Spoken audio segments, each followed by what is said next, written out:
Hello दोस्तों, स्वागत है आपका आपके अपने YouTube channel MPPSC exam centre में। आज हम आप लोगों के साथ में MP सीरीज के अंतर्गत एक मार्क ओरिएंटेड टॉपिक जिसका नाम है मध्य प्रदेश में स्वतंत्रता आंदोलनों के बारे में इस वीडियो के माध्यम से विस्तार पूर्वक चर्चा करने वाले हैं। मेरा आपसे प्रॉमिस है इस वीडियो को देखने के बाद एक क्वेश्चन भी मध्य प्रदेश के स्वतंत्रता आंदोलनों से नहीं छूटने वाला। पूरा वीडियो देखना, संपूर्ण जानकारी आप लोगों को विस्तार पूर्वक उपलब्ध करा रहा हूं। जैसा कि हम जानते हैं हमारे भारत का 1857 का स्वतंत्रता संग्राम, जिसे भारत का पहला स्वतंत्रता संग्राम तो कहीं सबसे पहला सैनिक विद्रोह कहा जाता है, यह क्या हो जाता है, असफल हो जाता है। इसके असफलता के कई सारे कारण होते हैं। उसके बाद सभी स्वतंत्रता सेनानियों के द्वारा मिलकर क्या किया जाता है, एक रूपरेखा तैयार की जाती है और बनाया जाता है एक राजनीतिक संगठन जिसका नाम क्या था, भारतीय राष्ट्रीय कांग्रेस, इंडियन नेशनल कांग्रेस, जिसका नाम होता है। अब यहां से भी एग्जाम में क्वेश्चन बनता है। इसके परिदृश्य में संपूर्ण बातें मध्य प्रदेश और भारत के परिदृश्य में करने वाले हैं। संपूर्ण सत्याग्रहों के बारे में जितने भी कांड हुए हैं उन सभी के बारे में हम बात करने वाले हैं। यदि बात करें तो भारतीय राष्ट्रीय कांग्रेस की स्थापना कब की जाती है, समय है 28 दिसंबर 1885 का। इस समय मुंबई में भारतीय राष्ट्रीय कांग्रेस की स्थापना की गई थी। कभी कभी स्थान भी पूछ लेता है तो गोकुल दास तेजपाल संस्कृत विद्यालय भवन में भारतीय राष्ट्रीय कांग्रेस की स्थापना की गई थी। सबसे पहले इसकी स्थापना पुणे में प्रस्तावित थी, किंतु वहां पर एक महामारी प्लेग फैल जाती है जिसके कारण स्थान परिवर्तित कर दिया जाता है। कौन इसका सर्वे सर्वा था, तो याद रखना एक अंग्रेज सिविल सर्वेंट था जिसका नाम था A.O. Hume, Elon Octavian Hume, जिसका पूरा नाम था। वह बॉम्बे में इस भारतीय राष्ट्रीय कांग्रेस की स्थापना करता है। कुल संपूर्ण भारत से 72 सदस्य इस स्थापना में शामिल होते हैं। इसी के अंतर्गत 5 सदस्य मध्य प्रांत से, अर्थात हमारा जो मध्य प्रदेश वाला एरिया है ना, उससे कुल 5 लोग इस स्थापना में शामिल हुए थे। यहां से भी एग्जाम में क्वेश्चन बनता है कि बताइए वह 5 लोग कौन थे, तो बापूराव जी थे। दूसरे यदि बात करें दादा किनखेड़े साहब थे। तीसरे जो थे गंगाधर चिटनीस साहब थे। और यदि बात करें गोपाल हरि भिड़े साहब थे और अब्दुल अजीज साहब। यह कुल 5 लोग थे जो कहां से जाते हैं, मध्य प्रांत से। भारतीय राष्ट्रीय कांग्रेस की जब स्थापना होती है उसका हिस्सा बनते हैं। वैसे ही कई सारे आंदोलन इसके बाद आरंभ हो जाते हैं। यह एक प्रकार से राजनीतिक संगठन होता है। इसी के कारण आप जानते हो जैसे ही भारत को 15 अगस्त 1947 को आजादी मिल जाती है, महात्मा गांधी जी के द्वारा कहा गया था अब भारतीय राष्ट्रीय कांग्रेस को खत्म कर देना चाहिए, क्योंकि यह क्यों बनाया गया था, केवल देश के अंतर्गत आजादी प्राप्त करने के लिए, अंग्रेजों को इस देश से भगाने के लिए, अंग्रेजों के अत्याचार से संपूर्ण भारतवासियों को बचाने के लिए इस संगठन का निर्माण किया गया था। आगे यदि बात करें तो इसी के अंतर्गत आगे कई प्रकार से संगठन बनते रहते हैं। जैसे यदि 1907 में जबलपुर में क्रांतिकारी दल का गठन हुआ था। एग्जाम में एज इट इज पूछ लिया गया है, मध्य प्रदेश में क्रांतिकारी दल का गठन कब हुआ था? तो 1907 में। मध्य प्रदेश के किस जिले में? तो जबलपुर में हुआ था। 1915 में जबलपुर में होम रूल लीग की स्थापना हुई थी। बड़ा ही महत्वपूर्ण हो जाता है, एग्जाम में क्वेश्चन बना है कि बताइए मध्य प्रदेश के किस जिले में होम रूल लीग की स्थापना की गई थी? तो जबलपुर में 1915 में। दूसरे होम रूल लीग की यदि बात करें तो पुणे के अंतर्गत बाल गंगाधर तिलक के द्वारा होम रूल लीग की स्थापना की गई थी और मद्रास में एनी बेसेंट के द्वारा इसे स्थापित किया गया था। ऐसे ही सिलसिला आगे बढ़ता रहता है। अब यदि बात करें तो असहयोग आंदोलन के बारे में, इसके पहले एक आंदोलन आरंभ होता है जिसका नाम क्या था? खिलाफत आंदोलन। इस आंदोलन के बारे में आपने सुना होगा दो भाइयों का नाम, जिनका नाम हमें देखने के लिए मिलता है खिलाफत आंदोलन से। यदि बात करें तो 1919 के अंतर्गत संपूर्ण भारत के अंतर्गत अली बंधु क्या करते हैं? खिलाफत आंदोलन का एक गठन करते हैं, एक संगठन बनाते हैं, ऑल इंडिया खिलाफत कमेटी, जिसका अध्यक्ष किसे बनाया जाता है? तो महात्मा गांधी जी को बनाया जाता है। यह जो टर्की है ना, जिसे हम तुर्की कहते हैं, वहां पर एक खलीफा का पद होता है। खलीफा का जो पद होता था ना, मुसलमानों के लिए बड़ा ही महत्वपूर्ण पद होता था।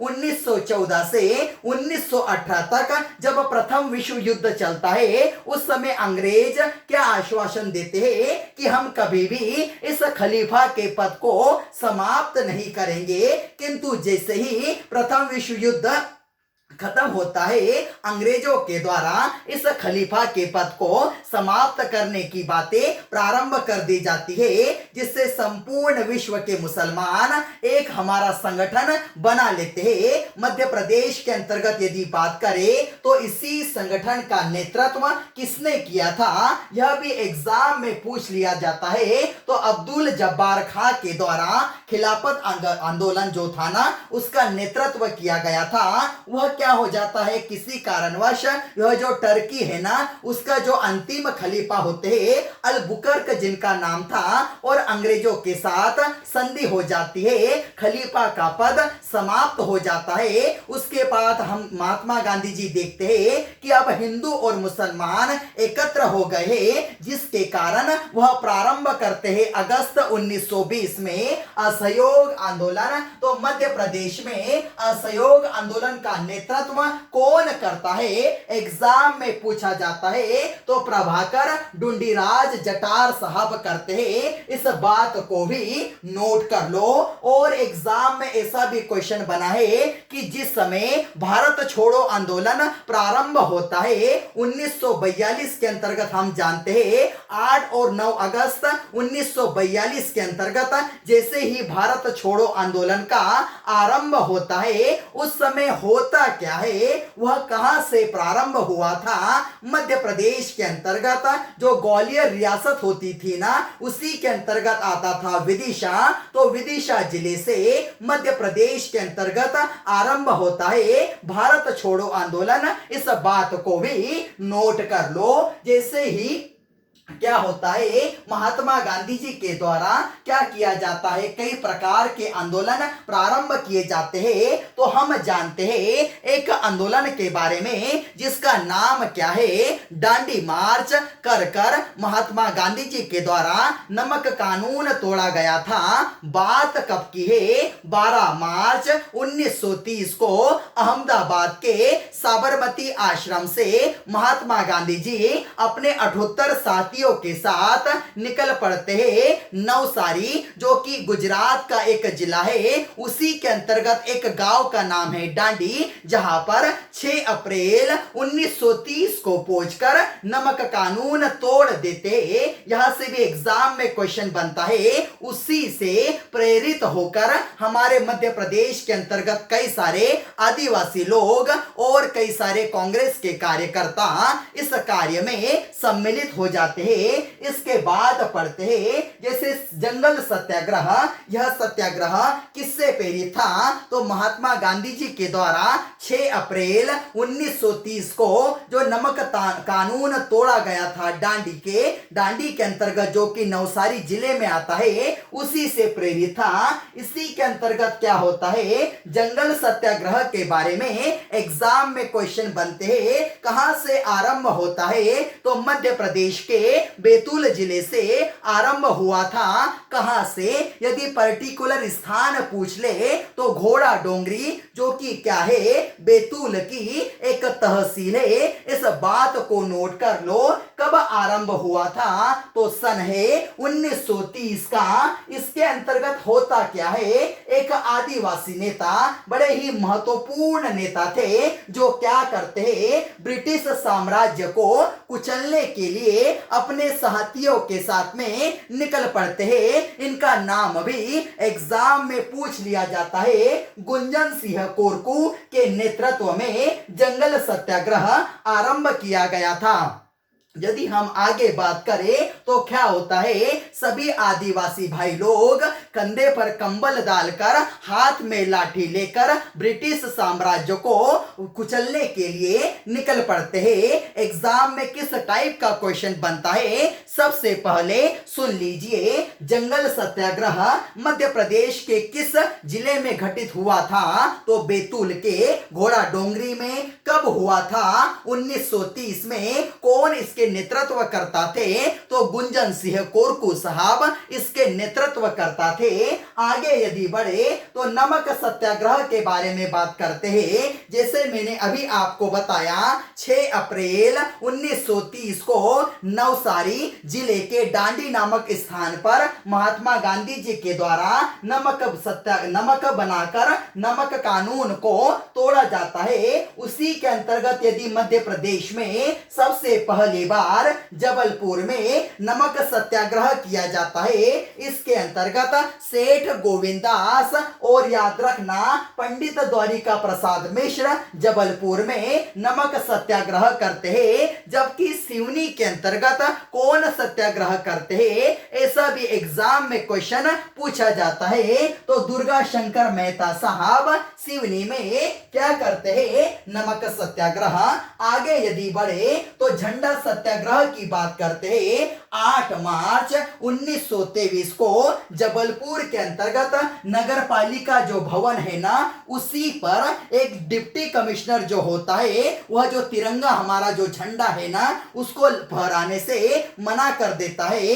यदि कुछ लोग वहां पर जाकर उसे फहरा देते हैं, वह कहता है कि इसे नीचे उतार दो, किंतु वह तो हमारा तिरंगा झंडा था। इसलिए कई सारे लोगों के साथ विवाद हो जाता है।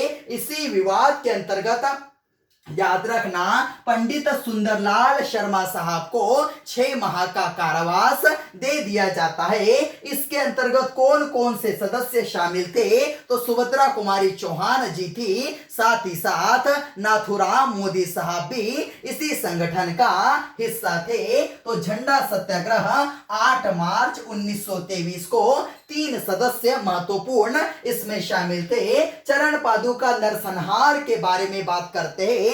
कब घटित हुआ था? तो बात है 14 जनवरी 1931 की। किस जिले में आता है? तो छतरपुर के अंतर्गत चरण पादुका एक स्थान आता है। और याद रखना कौन सी नदी? तो उर्मिल नदी के किनारे यह बड़ी ही दुखद घटना घटित हुई थी 14 जनवरी, जिस समय हम लोग मकर संक्रांति बनाते हैं, उसी समय की यह घटना है। वहां पर एक अंग्रेज कर्नल आता है जिसका नाम था फिशर। वह क्या कहता है, वहां पर जितने लोग शांतिपूर्वक ढंग से सभा कर रहे थे, उन पर गोली चलाने का आदेश दे देता है, जिसमें लगभग 21 लोग मारे गए थे, हमारी मातृभूमि के लिए शहीद हो गए थे। और इसी कारण इसे मध्य प्रदेश का जलियांवाला बाग हत्याकांड कहा जाता है। किस नरसंहार को? तो चरण पादुका नरसंहार को कब हुआ था? 14 जनवरी 1931 को हुआ था। किस अंग्रेज कर्नल ने गोली चलाने का आदेश दिया था? तो कर्नल फिशर के द्वारा यह आदेश दिया गया था। वैसे तो यदि बात करें तो 13 अप्रैल 1919 के अंतर्गत पंजाब के अमृतसर के अंतर्गत भी क्या हुआ था? जलियांवाला बाग हत्याकांड हुआ था। कई सारे लोग इस मातृभूमि के लिए वह क्या कर रहे थे? शांतिपूर्वक ढंग से एक सभा का आयोजन हो रहा था, तो वहां पर भी जनरल ओ डायर के द्वारा उन सभी क्रांतिकारियों पर अंधाधुंध तरीके से गोलियां चलाने का आदेश उसके द्वारा दिया गया था। आगे यदि बढ़े तो बात करते हैं पंजाब मेल हत्याकांड के बारे में। कब हुआ था? 23-24 जुलाई 1931 को। याद रखना, 23 जुलाई की रात और 24 जुलाई की सुबह का मामला है। सन है 1931।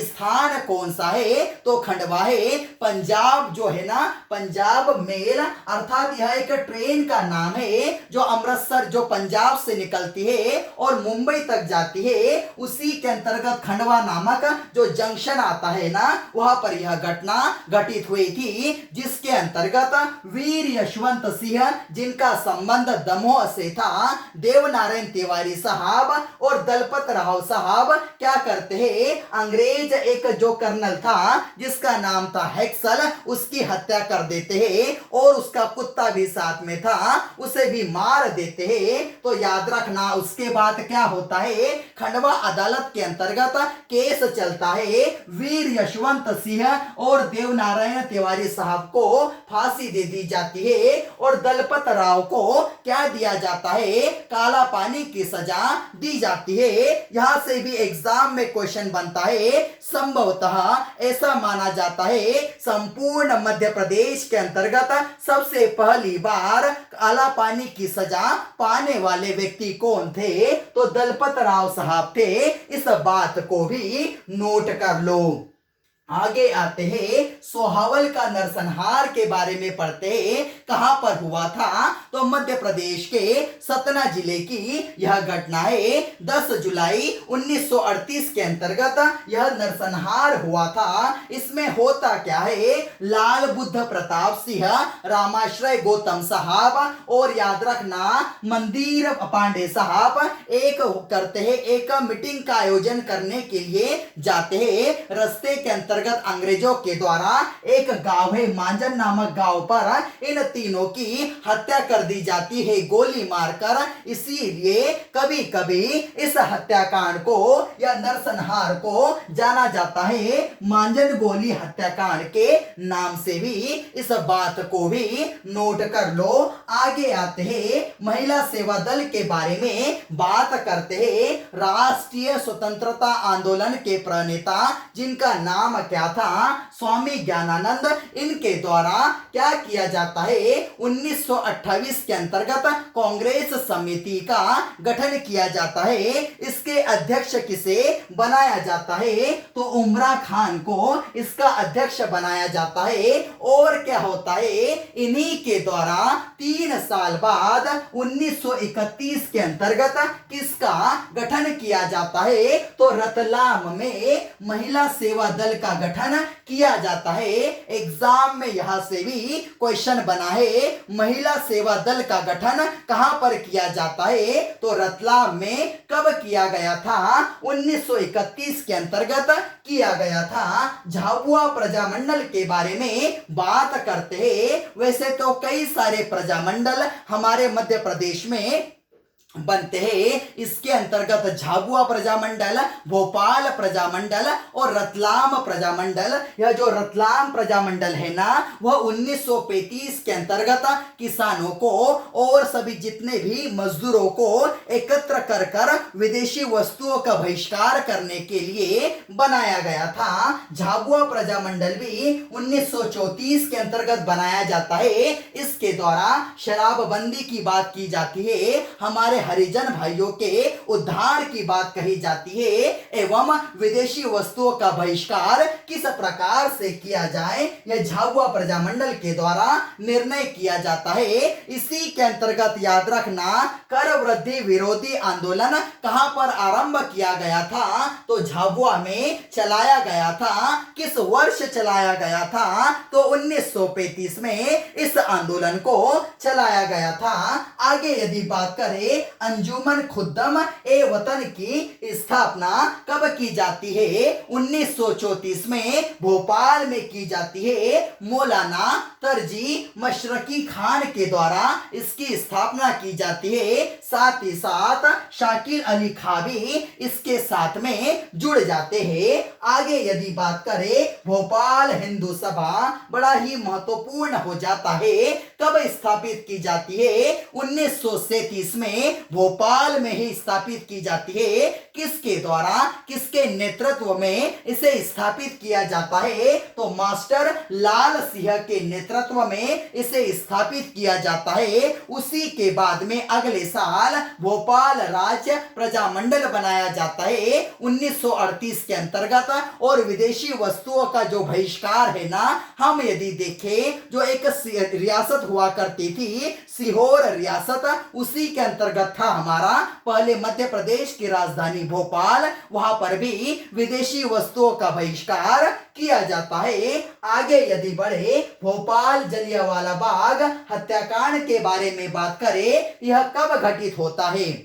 याद रखना, हम जानते हैं एक ऐसी रियासत को जिसका नाम है भोपाल रियासत, जो सबसे अंतिम बार यदि देखे सबसे आखिरी में हमारे भारतीय संघ का हिस्सा बनती है। जो कब बनती है, 1 जून 1949 की बात है। यह अलग भोपाल एक अलग से स्वतंत्र एक रियासत हुआ करता था, स्वतंत्र राज्य हुआ करता था। यहाँ का जो नवाब था ना, अंतिम नवाब हमीद उल्लाह खां क्या कहता है, वह भारतीय संघ में मिलना नहीं चाहता। उस समय हम जानते हैं सभी रियासतों को एकत्र करने का कार्य किसके द्वारा किया जाता है, हमारे भारत के सबसे पहले गृह मंत्री एवं हम जानते हैं पहले उप प्रधानमंत्री सरदार वल्लभ भाई के द्वारा यह सभी रियासतों को एकत्र करने का कार्य किया जाता है। उसी के अंतर्गत वह जो भोपाल का नवाब होता है ना,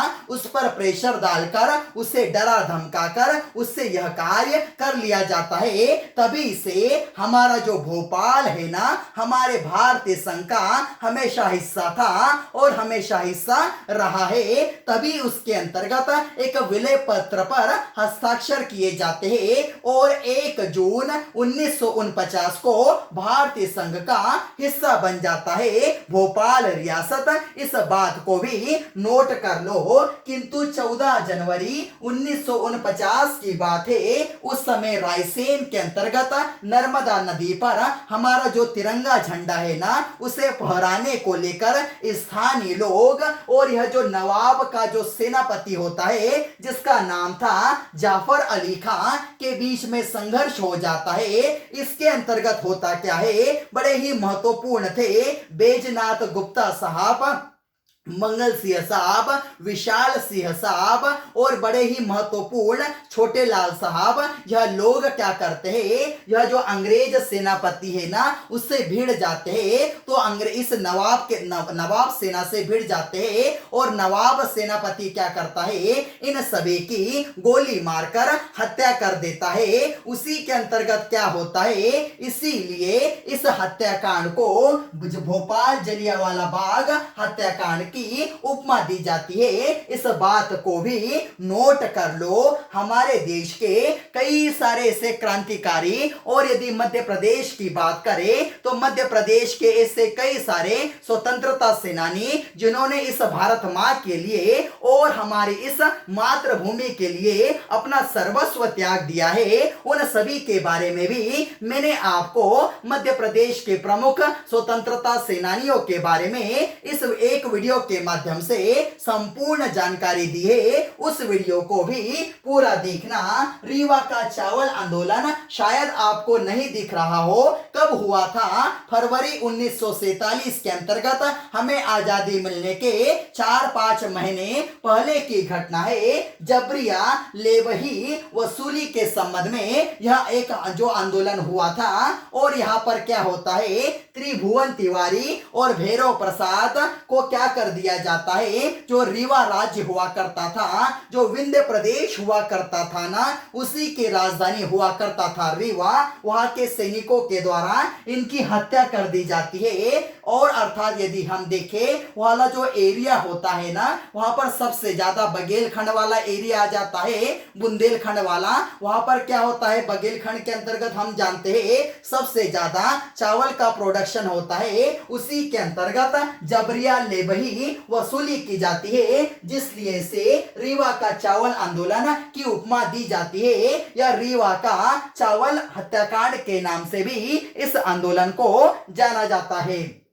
तो उम्मीद करता हूं मध्य प्रदेश में स्वतंत्रता आंदोलनों के बारे में संपूर्ण जानकारी आप लोगों को इस वीडियो के माध्यम से मिल गई होंगी। और एक क्वेश्चन भी एग्जाम में आपका नहीं छूटने वाला, सभी जितने भी कंटेंट है उन सभी बातों को मैंने इस वीडियो में शामिल कर लिया है। हो सकता है थोड़ा सा कंजस्टेड लगे, किंतु और इससे अच्छे तरीके से आप अपने नोट्स बना लेना। एक इसका स्क्रीनशॉट लो और अच्छे नोट्स प्रिपेयर करते रहना। यदि आप लोगों को यह वीडियो अच्छा लगा हो तो इस वीडियो को ज्यादा से ज्यादा लाइक कीजिए, अपने दोस्तों के साथ शेयर कीजिए और चैनल को सब्सक्राइब जरूर करना, जिससे आप लोगों को हमारी आने वाली नोटिफिकेशन प्रॉपर वे में मिल सके। जय हिंद।